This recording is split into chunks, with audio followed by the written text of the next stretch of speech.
Randy, welcome to Monday. You doing all right? It's Monday already. How about that? Yeah. Interesting. Another weekend in the books, and another week staring us in the face, Teddy. So let's dive right in. Appreciate folks checking us out. My name's Randy Wooden. I work with Goodwill Industries of Northwest North Carolina and run our professional center. We help folks who are in a job search. I mean, that's what Goodwill does. And Teddy, you've known this for years, and you've helped hundreds of people as well. And our program, the Professional Center, is geared more toward folks, for example, that might have a degree or maybe have been in a leadership role or salary type of position, maybe even owned a small company. A conglomerate like you, Teddy, be a great example. And people that are interested in making changes. So we help along those ways. But, a year or more ago, we got together and decided to do a nice little Wednesday show, and it's kind of taken off. So, Teddy, thanks for having us on here today. And I'm going to turn it to you to introduce who you are. Cool. So those who have never seen me or heard me before. And there's like 4 or 5 people like that. I think it's 6 people, because there's 6 people watching us right now, Randy. They've never heard of me before, but I'm Teddy Burriss. I'm a LinkedIn strategist, trainer, and coach. My business of Burriss Consulting, Inc., a worldwide conglomerate of 2. We're all about teaching people LinkedIn as a business tools. We do business coaching programs, one-on-one coaching. We have private sessions. We have public group sessions, and we have a mastermind group. But every week, Randy and I get together for a Monday conversation where we drop a nugget or 2 on you. We tell you about our Wednesday special guest for our 1 hour, 11:55 a.m. Eastern Standard Time show. And then we wrap it up with another little tip or 2 that can help us. So, Randy, I gave you some time, man. I gave you all weekend to come up with it. Do you have a good story? I kind of do the from the gee, it's a small world after all. It's a small world. All right, I'll stop. Yeah, please. Last week we had. I did that on purpose. We had comedian Sid Davis on last week, and Sid talked about the value of humor as you go through life, whether it's interviews, your coworkers, your family, that kind of a thing. And it was really fun. It was informative. And he also kind of gave a little behind the scenes as far as what it's like to break into the comedy industry, the comedy business. And so I posted on Facebook the fact that, we had Sid as a guest. And I then in the comments, I tagged a couple of friends of mine. One of them I used to work with in radio, a guy named Greg Smurdell. So if you ever want to go on, Greg ought to go on Wheel of Fortune and try to buy a vowel, because there's no vowel between SMR at the beginning. So I always tease him about that, but I digress. Anyway, what was kind of cool from the It's a Small World, he says, man, he goes, I love Sid Davis. He said, I got a chance to work with him a couple of times. And Greg's been up in Ohio for many, many years. And also now he's more down in the South Carolina, out on the Nags Head and just other North Carolina, South Carolina places. But again, small world. So the idea behind this thing is you never know who you're going to run into, what kind of contact you're going to have with people. And I can tell you, Sid had left a really good impression with Greg, and hopefully vice versa. But it was kind of cool not having a clue that these guys would have worked together and known each other to be able to make that connection. And I think as a job hunter, you never know where that next job is going to come from. And it may come from It's a Small World, because who knows? Teddy Burriss may have a next door neighbor that knows somebody at a company that I've applied to. So don't be afraid to get out, let people know who you are, and have fun with it. Have a little humor in life. It's a good thing. Yeah, absolutely, buddy. Yeah. That was a fun show. It was. I had a great time. And by the way, I've already sent Sid an email and told him I want to have an informational interview with him about getting into the business, because I believe I could do that. Did you mean giving him the business or getting in the business? Getting into the business. Wow, are you laughing? Well, Sid said as long as you're laughing, he don't care why you're laughing. I got the room. He says, I got the room. It's fun. We had a good time. If you haven't seen the show, go on LinkedIn, go on YouTube, find it, and it'll be worth your time. It was really enjoyable. We had a good time. Yeah. So, hey, here's my story, Randy. Yep. The Wednesday is about learning and internships. That's the one. We'll talk about that in a little bit in a minute. Yeah. But my story is I'm going to tell you about my first job and what I learned from my first job. Really? First of all, it was I think I was probably 17 years old. I had my driver's license back in those days, Randy. There was no real test. If you could reach the pedals, you could get a driver's license. And so my first job in the morning, I worked for a company that had 2 businesses. In the morning, I picked up trash with trash trucks. Okay. I actually carried those big old barrels back on our back. They don't do this anymore. They carried a big old barrel on my back. I went around house to house, load the barrel up, take it, dump it in the trash truck. In the afternoon, I went to the other department. And what was that? What was the other department? The other department was delivering caskets just in time to funeral homes. Ooh, empty caskets. Do you see the symbolism here? in with the new, out with the old, in with the new, or something like that. Yeah, well, you got to make sure you drive the right truck to the right place. That would be awkward. That would be a little bit awkward. But here's what I learned about that. I really did learn customer service. You pick up someone's trash, you don't make a mess in their backyard. That was back in the days when we actually went in the backyard and dumped their trash. You deliver a casket to someone, you do it with reverence. You show up at a funeral home, you know, I was wearing my trash truck clothes, but I had to change my shirt so I looked nice. It was all about customer service. You do it with a smile on your face no matter what you were doing. You were grateful to have that job. I also learned this.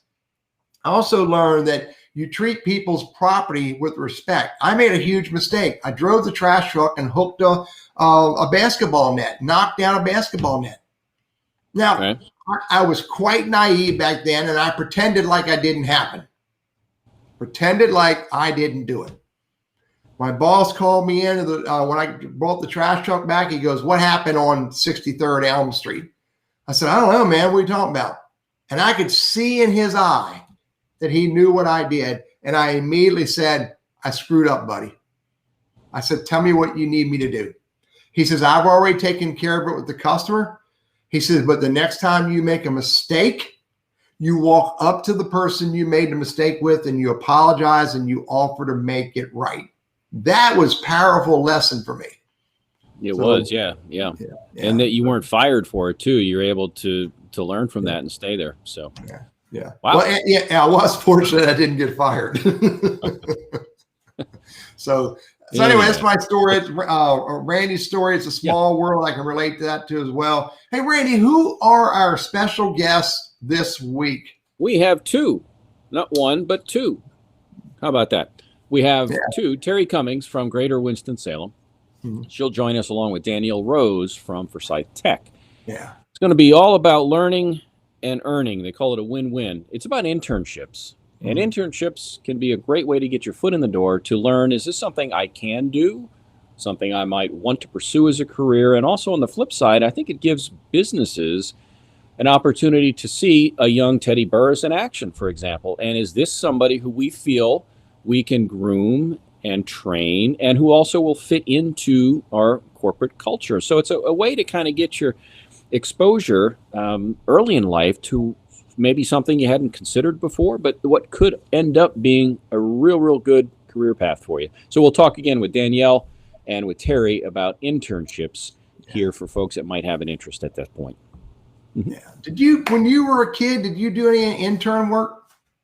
I did a lot of what I'll call grunt work. I learned how to wash cars. I used to work at a drugstore, and when things were slow, the guy, basically said, "Randy, here's a bucket and some soap. Go out and wash my car in the back."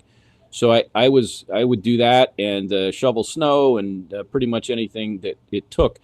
But to your point, it did teach me understanding what you need to do, and if you do make mistakes, to own up to it. And I just wanted to share something about a story here, and then I'll turn it to you.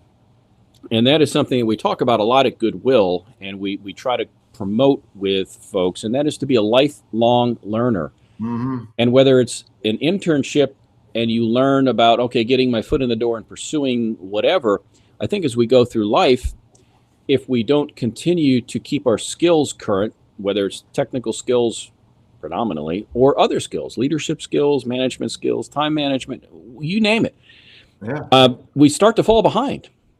And we see that in companies. If companies don't keep up with things, look at Sears. I mean, when's the last time you walked into Sears or J.C. Penney or some of these companies that were huge that did not evolve and compete and remain relevant? So that's the thought here, is be a lifelong learner, be relevant, especially as we age that's a concern that employers might have about older workers. Is this guy going to be able to step in and keep up with millennials and others who we think are probably more in tune with technology?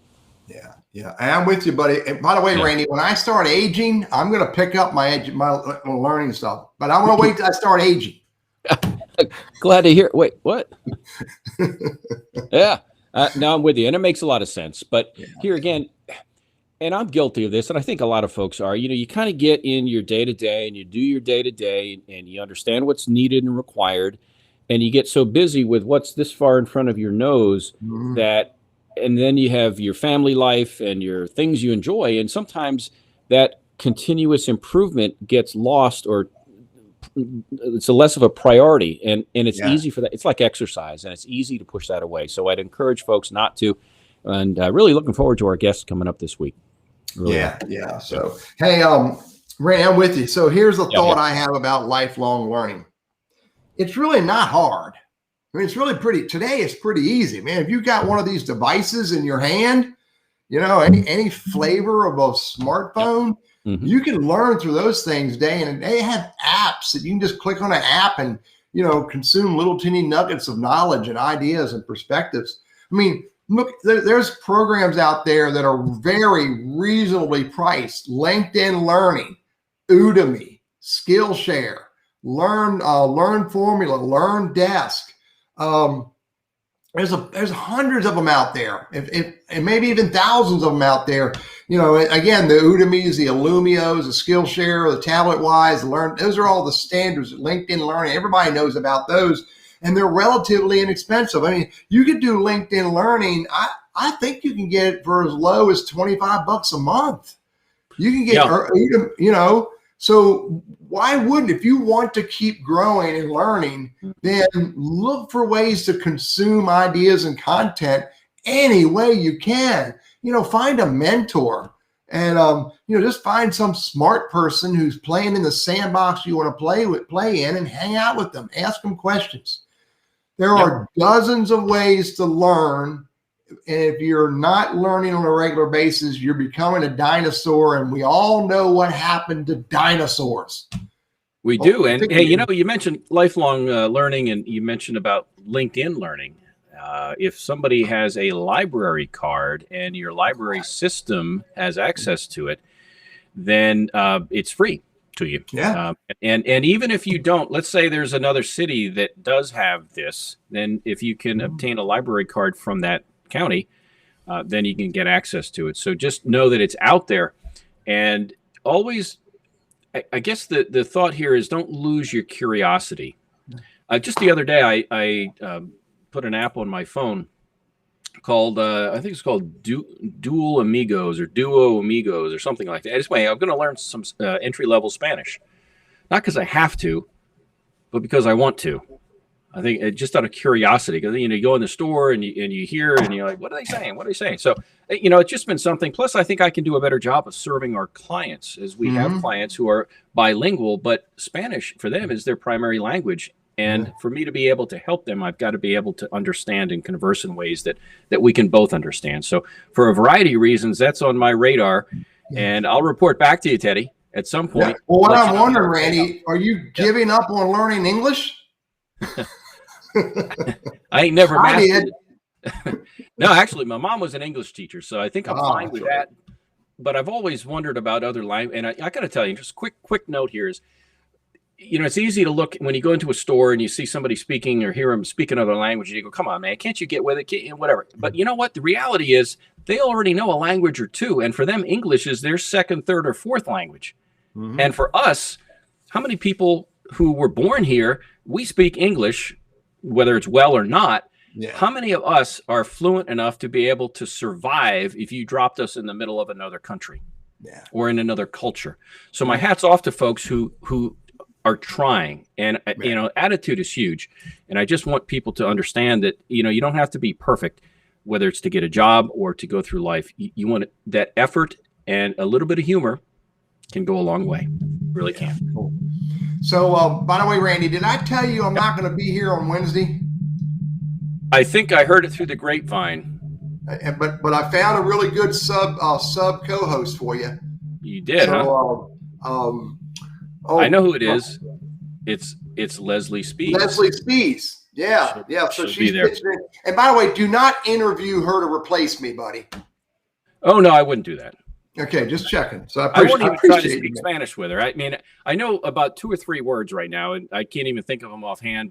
But 2 or 3 is better than none. Yeah. So.